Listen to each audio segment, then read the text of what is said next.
Good day, this is Dr. John Bennett from Miami Beach, home of Neurosurgical TV. Today we have the pleasure of having a world-renowned neuroanatomist, a neurosurgeon from Mexico City, who we've done these webcasts a while. I think we've done probably 25 to 30, Victor, right? Yes, right. Done that many, huh? And all over the place. And we've televised Victor to different parts of the world also. And we introduced him to the Chinese neurosurgical community where he did a couple of conferences over there, right? You did at least one. And I know you've done others. But anyways, Victor, welcome, and it's all yours. Thank you, John Bennett. Hello, everybody. Today we are going to talk about the Great Posterior Radiculomedullary Artery. So let me share my screen. Okay.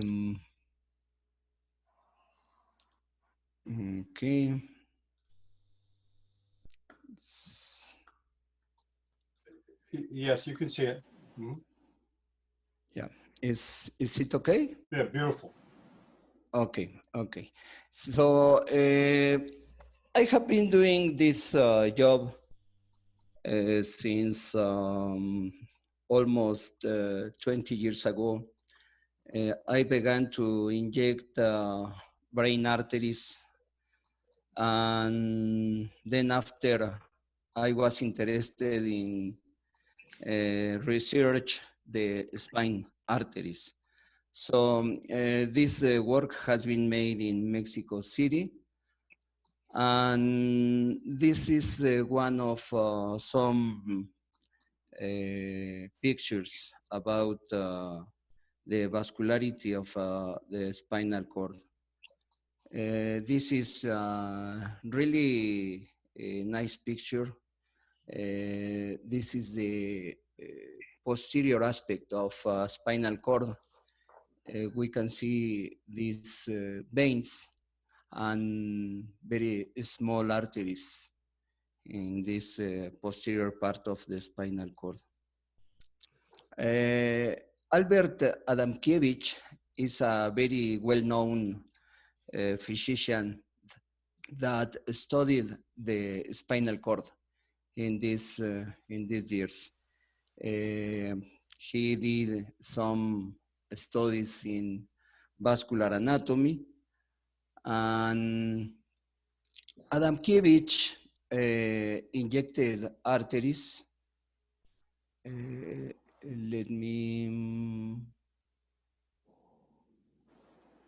okay. I like to,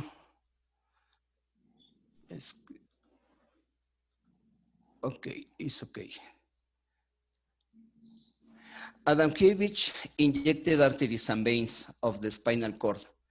He applied a special method using Teichmann mass, which consisted of ammonia, zinc white, linseed oil, mercury sulfate, and carmine sediment for the red color and for the arteries, and Prussian blue for the veins. This is an original painting from Adamkiewicz, where we can see the vertebral arteries and the anterior spinal artery. This is a small cervical artery. Today, we can make much better injections of the brain and also the spine using colored latex or silicone. This is the medulla, and here we have the vertebral arteries, and these are the small cervical spine arteries. The pair of posterior spinal arteries course along the posterolateral surface of the spinal cord. The posterior spinal arteries generally exhibit a caliber of 0.1 or 0.4 millimeters.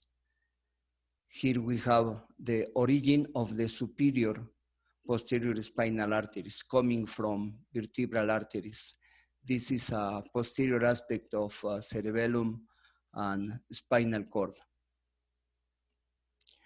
Although considerable variability exists as to the overall caliber of radiculomedullary arteries, dominant radiculomedullary arteries, such as the artery of Adamkiewicz, exist. The existence of a great posterior radiculomedullary artery has attracted little attention and has been a matter of debate. The aim of this anatomical study was to determine the presence or absence of the great posterior radiculomedullary artery. This is the Adamkiewicz artery, also known as radiculomedullary artery, anterior radiculomedullary artery. It has a form of a pin hair. This is a closer view of this Adamkiewicz artery. Adamkiewicz also described the complex anastomosic network of arteries surrounding the spinal cord, which he called vasocorona, vascular crown. This is a small anastomosis between anterior spinal artery and posterior spinal arteries. As you know, there is one anterior spinal artery and two posterior spinal arteries. And this is the anastomosis known as vasocorona.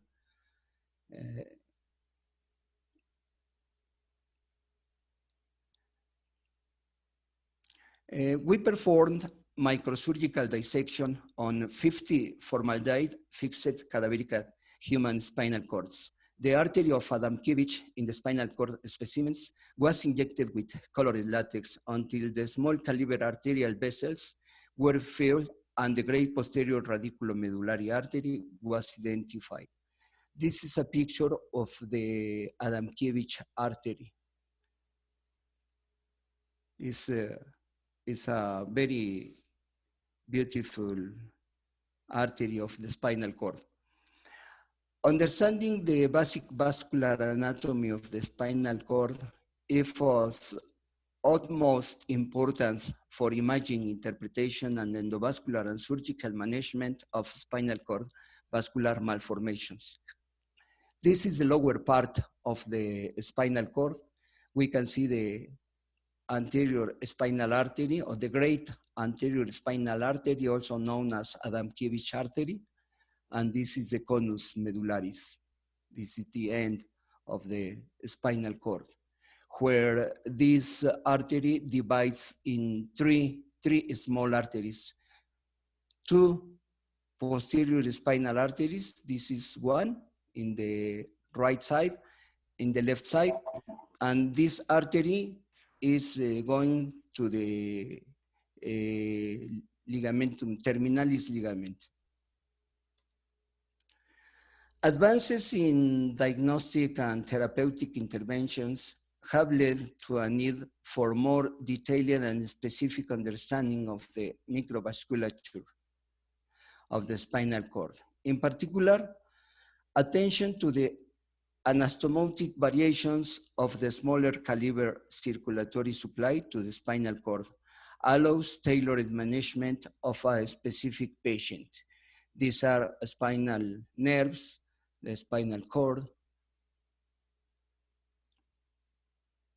A variable number of radicular arteries originating from segmental homologous vessels make arterial contributions as lateral feeders along the course of the spine. These radicular arteries are of small but differing calibers. Most of these radicular arteries supply nerve roots, the dura, or the pial plexus. Only a few of these radicular arteries specifically provide arterial supply to the collateral network of vessels supplying the spinal cord. These vessels are specifically termed radiculomedullary arteries, like this. This is spinal nerves. These are spinal nerves. And this is an artery that runs along this spinal nerve. So this is known as radiculomedullary artery. Radiculomedullary artery.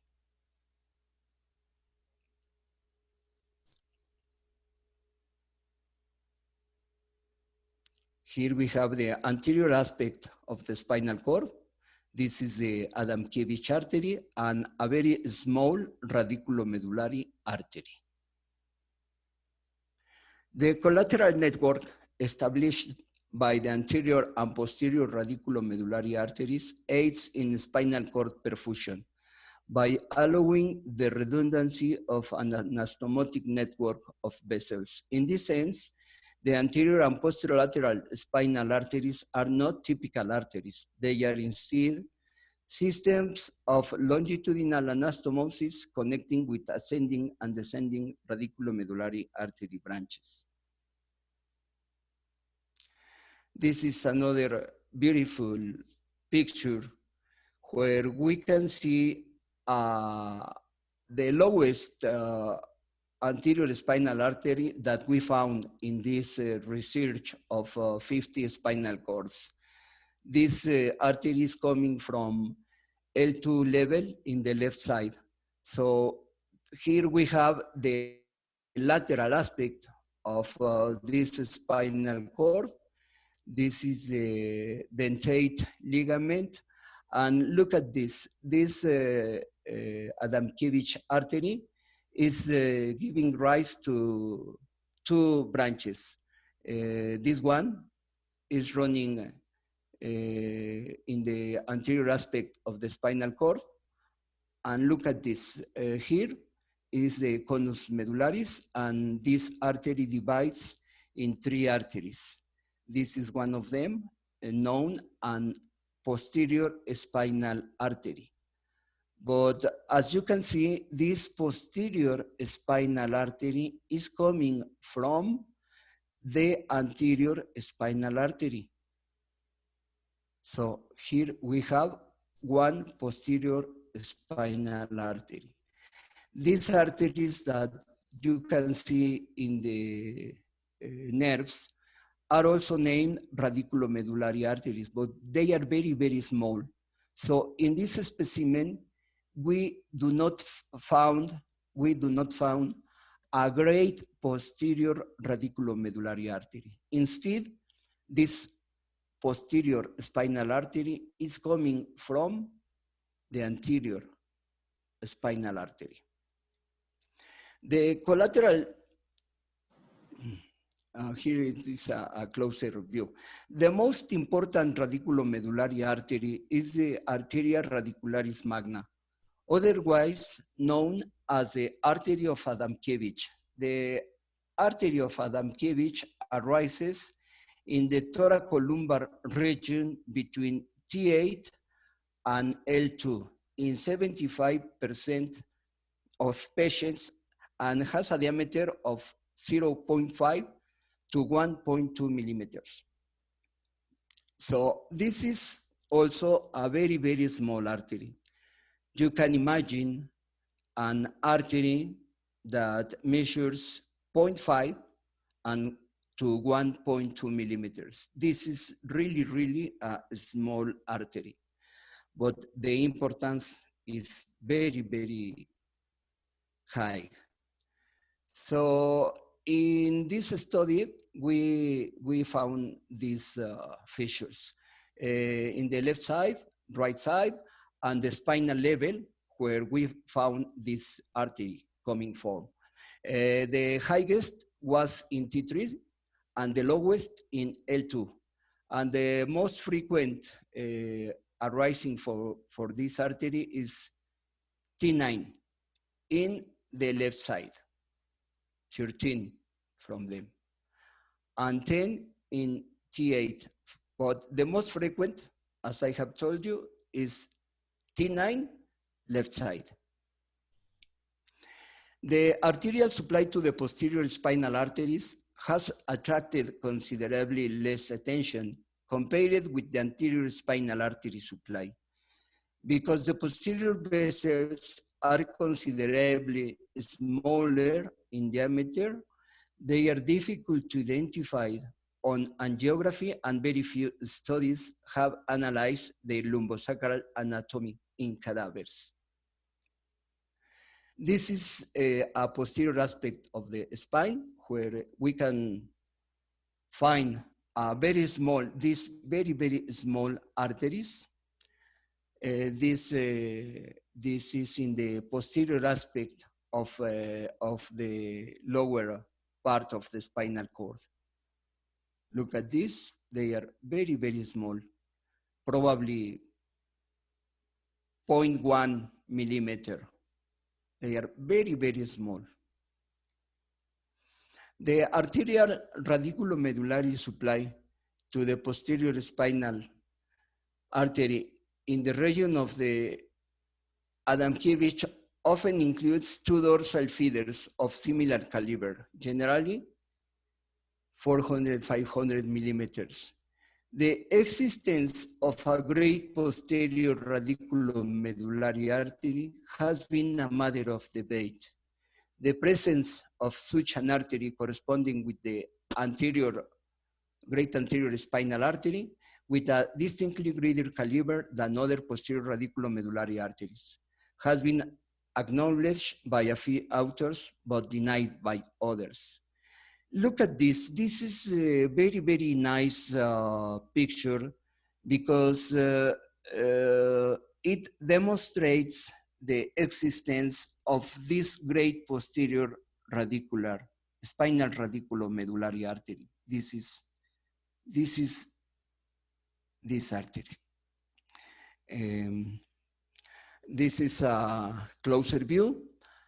Here we have the anterior spinal artery. And this is the lateral aspect of this spinal cord. And look at this. The Adamkiewicz artery running in the anterior aspect of the spinal cord. And then ended in the medullary conus. This is the medullary conus of the spinal cord. In this part, this anterior spinal artery is giving rise to three arteries, two posterior spinal arteries and one artery to the filum terminal. But this artery joined with this great posterior radiculomedullary artery. This is the artery that we studied in these 50 spinal cords. Its presence is about 70% of the cases studied. In this spinal cord, even when there is not a great posterior radiculomedullary artery, there is a very good anastomotic arc. This is the Adamkiewicz artery in the anterior aspect of the spinal cord. And look at this. In the lower part of the spinal cord, this Adamkiewicz artery is giving rise to three arteries. Two spinal posterior arteries, this is one of them. The filum terminalis is this. This artery is running in this ligament, in this terminalis ligament. And let's go to see the next picture. We divide the nerves and we can see the lateral aspect of this spinal cord. This is really nice. This is a very nice spinal posterior artery coming from the anterior spinal artery. Posterior spinal artery. Great posterior radiculomedullary artery was identified in 72% of spinal cords specimens. This total included specimens in which unilateral and bilateral great posterior radicular arteries were found, as well as a single case in which 3 great posterior radicular arteries were evident. In 26% of the specimens, a unilateral left-sided great posterior radiculomedullary artery was present. A unilateral right-sided great posterior radiculomedullary artery was present in 22% of the specimens. In 22% of the specimens, bilateral were present, and 1 specimen demonstrated 3 right-sided great posterior radiculomedullary arteries. Average of this artery size was 0.44 millimeters, with a range of 1.120 to 0.678 millimeters on the left, and in the right side was 0.260 and 0.635 millimeters on the right. Although the caliber of the great posterior radiculomedullary arteries did not approximate that of the anterior spinal artery or Adamkiewicz artery, the vessels were truly dominant and easily distinguished from the tiny caliber of the radicular arteries, which accompany posterior spinal nerves. A great posterior radiculomedullary artery was not identified in 28% of specimens. The spinal cord specimens in which a great posterior radicular artery was not present, the ventral distal trifurcated distally into a tiny midline artery that curves toward the filum terminale and 2 small caliber lateral branches along the anterolateral surface of the conus, which formed terminal anastomosis with the corresponding posterior spinal arteries. This is another picture of the great anterior spinal artery and some veins. This is the conus medullaris, the anterior spinal artery and posterior spinal artery. With respect to the artery of Adamkiewicz, a left-sided vessel was found in 45 specimens, and a right-sided anterior Adamkiewicz artery was present in 5 specimens. Of these, 6 specimens demonstrated duplicated Adamkiewicz arteries, with 3 having 2 separate anterior Adamkiewicz artery, both on the left side, and 3 having bilateral anterior spinal arteries, 1 left and 1 right.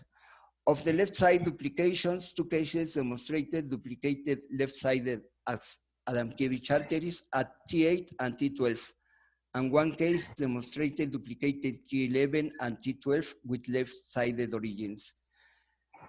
This is a spinal cord where we found 2 anterior spinal arteries. This is one, and this is the other one. Look at this, left side, right side, 2 great anterior spinal arteries. This is only one anterior spinal artery, but this is a small contribution of other anterior radiculomedullary artery. So Adamkiewicz artery in the anterior aspect of the spinal cord, and this is a small contribution of this radiculomedullary artery. Let's see a closer view. Here we have the very small contribution. So in the upper view, These are two Adamkiewicz arteries.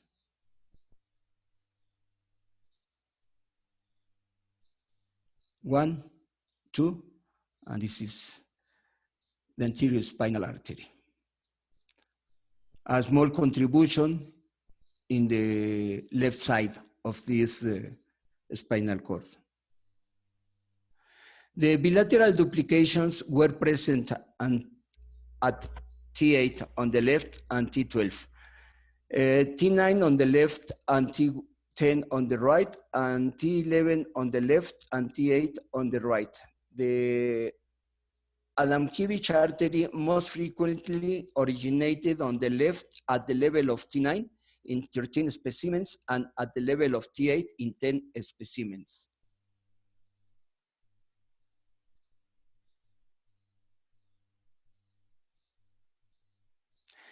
The most proximal Adamkiewicz artery was evident at the tree level on the left side, and the most distal at the 2 level on the left.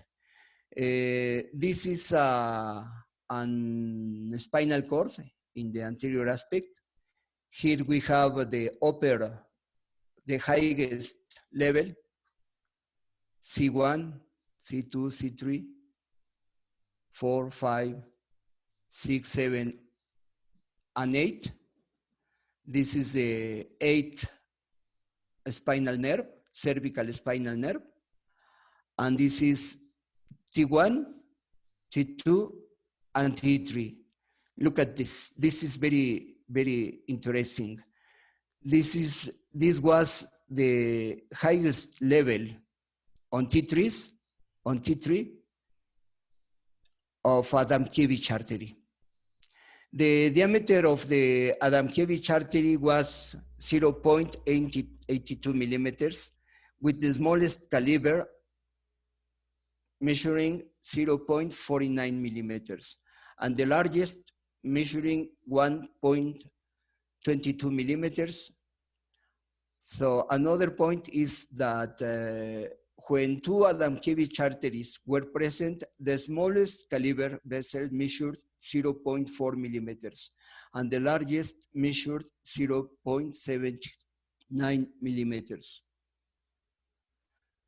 This is another view of this artery in the highest level, Adamkiewicz artery arising from T3. This is T3. So this artery was very, very long. This is a closer view.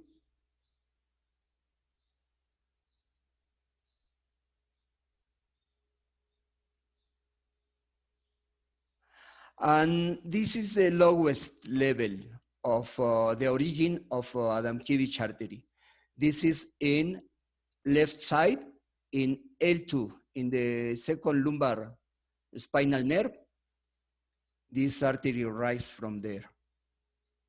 Look at this. This is also a very, very nice, very beautiful Adamkiewicz artery coming from L2 in the left side. Let's go to see a closer view of this spinal cord. The anterior spinal artery, and then the conus medullaris and the trifurcation of this artery. This is the left side. Here is the posterior spinal artery coming from this anterior spinal artery. Spinal cord ischemia remains an infrequent devastating consequence of spinal and thoracoabdominal surgical and endovascular procedures. Radiculomedullary arteries, which provide arterial supply to the spinal cord, are variable in location and few in number. In particular, the dominant radiculomedullary artery supplying the anterior spinal artery, termed the Adamkiewicz artery, has received extensive attention in the literature.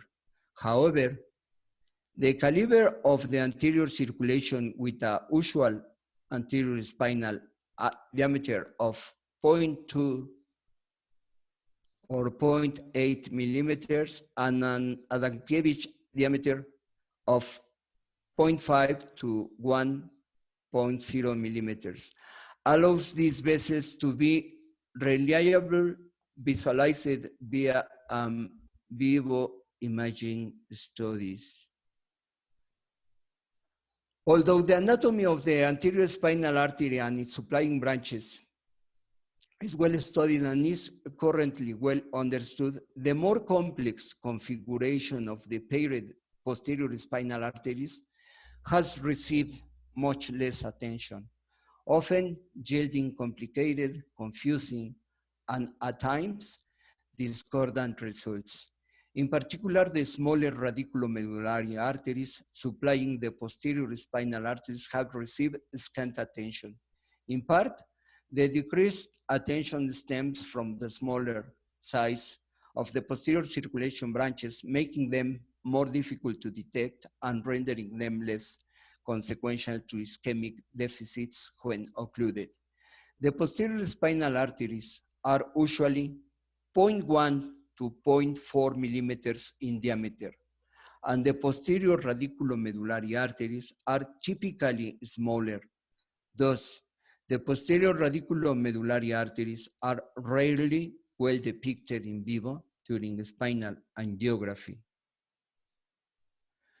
So, we have also studied veins, and I want to show you this video.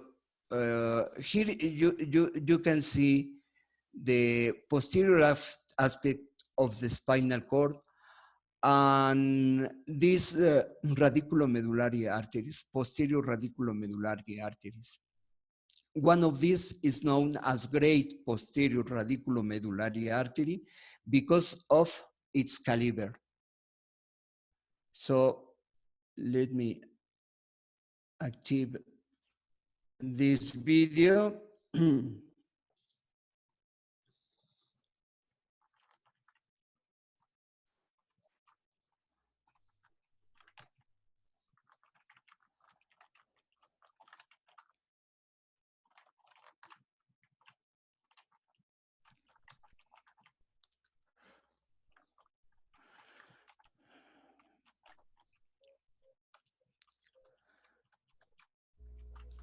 The vein vessels are easier to inject, but the posterior spinal arteries are a little bit more difficult because of its size. But with the patients, you can localize these very small arteries and you can inject them. The veins are greater than the spinal arteries and is less difficult to inject them. This is another video that I want to show you. This is the posterior spinal cord, the posterior aspect of this spinal cord. So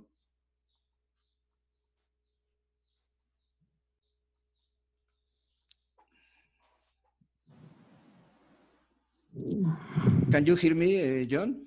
Yes. Can you hear me? Okay, yes, okay. This is a dissection of the arachnoid in the posterior aspect of this spinal cord. Here we have some veins, the lumbar spinal nerves,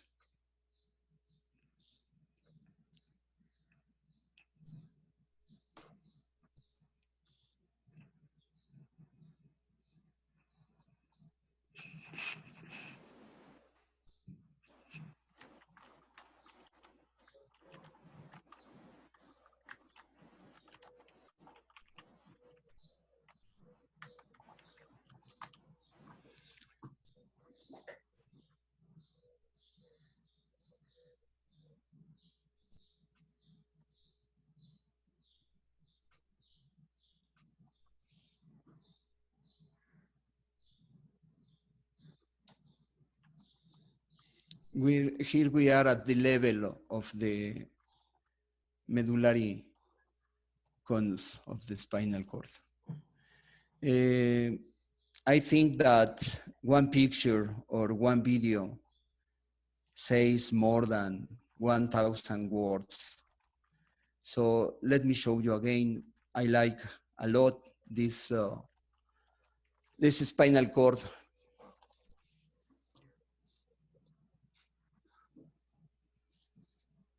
Each one of these spinal cords have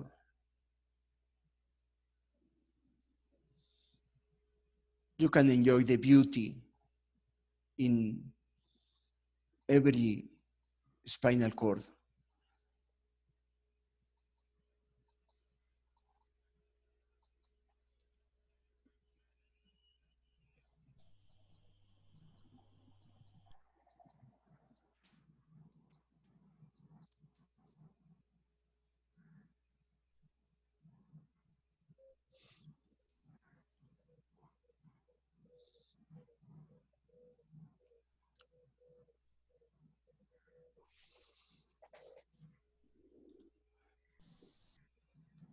Look at these very, very small arteries in the conus medullaris.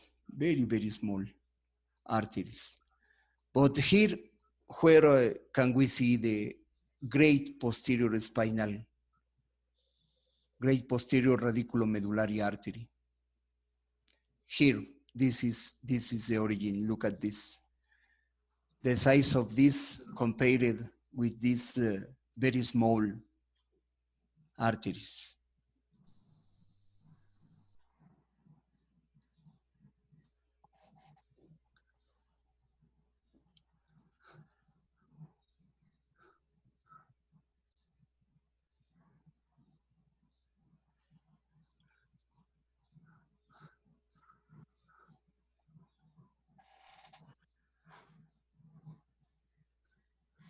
Okay. The great posterior radiculomedullary artery. The existence of this artery has been a matter of debate. The presence of such an artery corresponding with the Adamkiewicz artery with a distinctly greater caliber than other posterior radiculomedullary arteries has been acknowledged by a few authors. Gillian in 1958, Lasortes in 1968, and Jellinger in 1966. Tron in 2016 year. But denied by others, this one. These authors denied the existence of this artery. But now there is no doubt about its existence. Here we have the great posterior radiculomedullary artery coming from left side at the level of T10.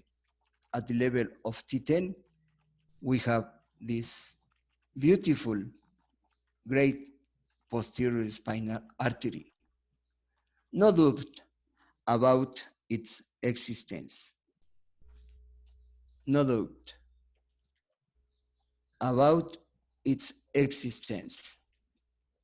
Look, this is really, really beautiful artery. This research was published in the American Journal of Neuroradiology last November, was published in November 21. Anatomy of the great posterior radiculomedullary artery. This research was conducted by me and Dr. Juha Hernesniemi and also Juan Small.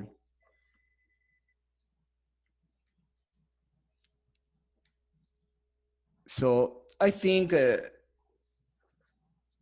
in the next future,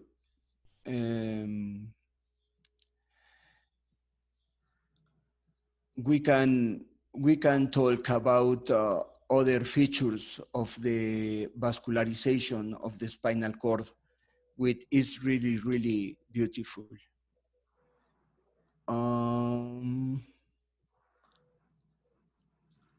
Okay, one question, another question, Dr. John.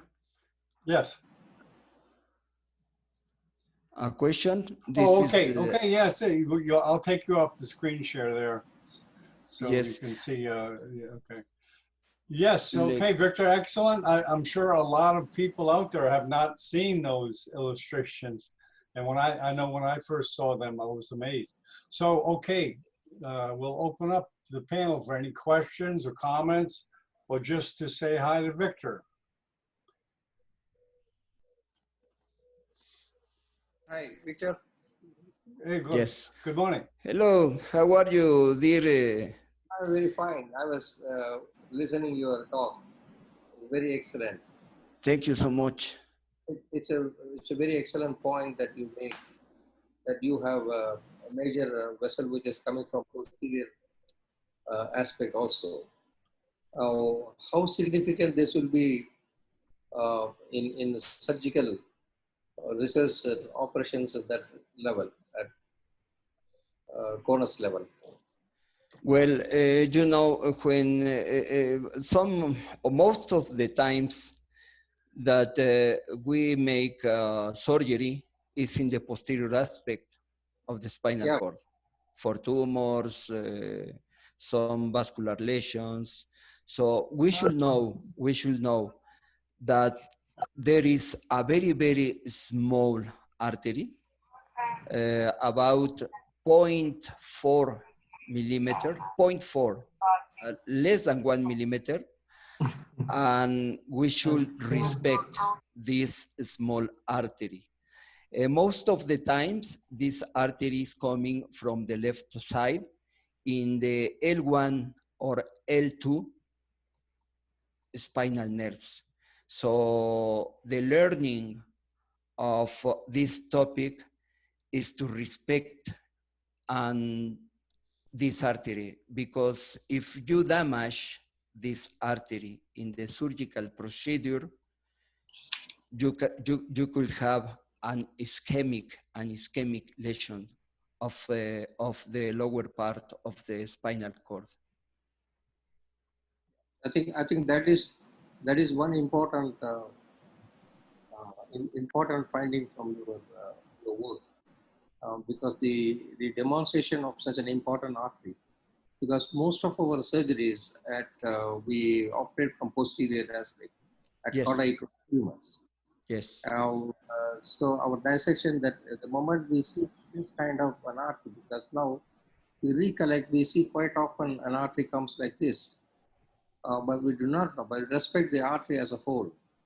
But now having established that the way you are telling, the large percentage of your specimens shows that there is one greater posterior radicular medullary artery. So it is more or less equal to the Adam-Kiewicz. So it has to be respected. Yes. That seems to be the crux of the whole discussion and your research. Yes, yes, yes, of course. Thank you, thank you. Thank you for your comment. Yes. Okay, more comments? Go ahead. Yes. Can I ask a question, please? Go ahead. Thank you very much. I'm Dr. Najjar from Syria. Thank you for your great lecture. I want to ask you some technical points. Usually in the spinal tumors, our approach will be on the posterior line, on the midline. So can we say that it is safe for these branches, important branches in such approaches, and they will be more in risk in the lateral dissection for extra medullary like schwannoma and meningioma, which they are away from the midline? So can we consider that they are safe in midline and more risky in the lateral aspects of the spinal cord? Yes, that is a very, very important point, of course. If you go in the medial aspect of the spinal cord, there is less probability to damage the spinal supply.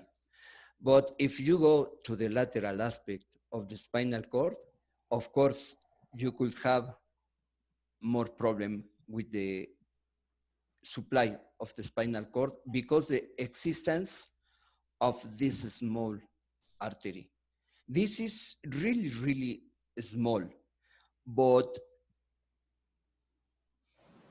is present in 70% of the spinal cords. Usually, one, Great Posterior Radiculomedullary Artery. In the left side,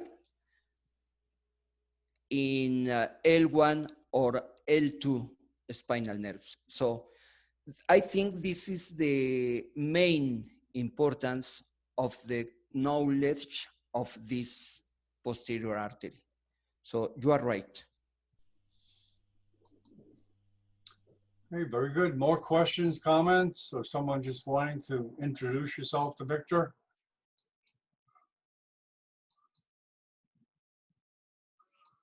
Uh, 58 panelists, Victor, and everyone's quiet. Well, I might ask you to sing. No, I wouldn't do that. Maybe after. I would like to show you in another lecture more videos, because videos are really good to understand this artery. So I have too many videos about dissection of this artery. Okay. So in another lecture, we can show Sure. some dissection videos of the vascularization of the spinal cord. Okay, we'll put that on the schedule. Okay, we'll talk later about that. Any Hi, more? hi, Victor. It's Adi Alavi from Australia. Good day. Thanks for, hey, good day. Thanks for presentation. It was very interesting. Just a quick question. What's the discovery rate of this artery when you performing DSA studies? I understood you could find it 70% of, anatomic dissection. But when I'm ordering DSA, what should be my expectation to find it out in the DSA study, please?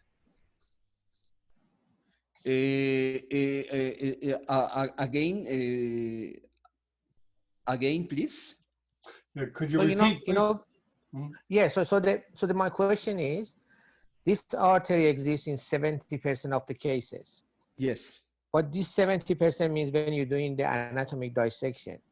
So in my practice, if I request for DSA study or angiogram, what would be the expectation of finding these arteries? What kind of percentage would you suggest? Yeah, I think in an angiogram is very difficult to identify this artery because of its diameter. In angiogram, this artery is about 0.4 millimeters. So I think it's very difficult to find it on angiograms. Adamkiewicz artery doesn't have more problem because its diameter is about 1 millimeter. But posterior radiculomedullary artery are difficult to identify, to see on angiograms. I think in vascular lesions, for example, vascular malformations of spinal cord, maybe this artery is bigger. But in my anatomical studies, I think the artery is about 0.4 millimeters, very, very small. I don't know if this was your question. Yeah, sure. I just wanted to know. So technically DSA is not, or angiogram is not the best way to identify these arteries. You just need to imagine the artery is there and try to just preserve it during the operation. Yes, yes, of course. Yes, you are right. Okay, thank you. Okay, we have a question from the audience, Victor. Do these arteries have a role in vertebral body hemangioma? And do these arteries have a role in, oh yeah, do these arteries have a role in vertebral body hemangioma?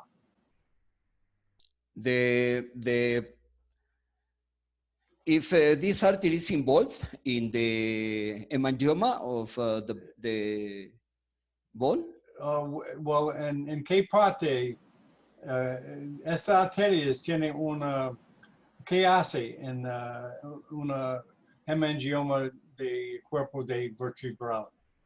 I think there is no participation of this radiculomedullary artery because this artery is inside the radiculomedullary compartment.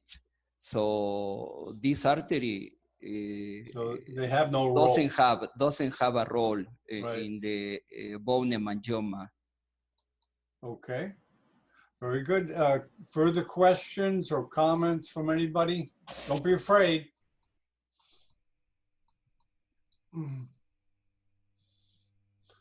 I think people get less shy, Victor, as time goes on. Okay, so I'd like to thank you, Victor, and we look forward to seeing you again. Do you have a topic that you want to discuss, the next topic you want to discuss? Or you haven't decided yet? Yes. Okay, okay, we'll talk about that later. Yes. Can we suggest something for in his specialty, if you don't mind? Yes, go ahead. What is the pathology, as you are very expert in the microvasculars of the spinal cord, in the spinal cord compression and the myelopathy? How can this happen by obstruction of these teeny vessels? Can we have something about this, especially in the cervical regions? No, I have not seen these kind of lesions. My interest until now is the anatomic dissection and anatomical description of this artery, but I have not comparison between spinal cord pathology and this artery. Until now is specifically the anatomical configuration of these arteries.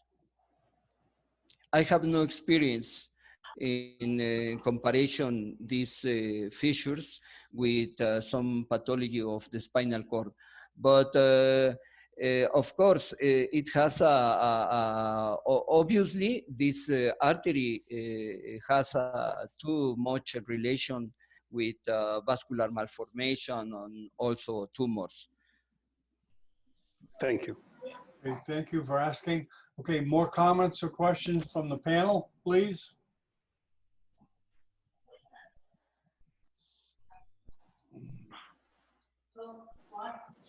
Okay, Victor. I guess there's no more comments or questions, but we'll see you the next time. Yes, I think we should have another lecture to show video dissection of this artery. Okay, I think we can learn too much about the configuration of this very important Great Posterior Radiculomedullary Artery. that would be great. Yeah. Okay, Thank Victor. you so much. Thank you so much for everybody. Hope to see you again. Okay, hasta la próxima.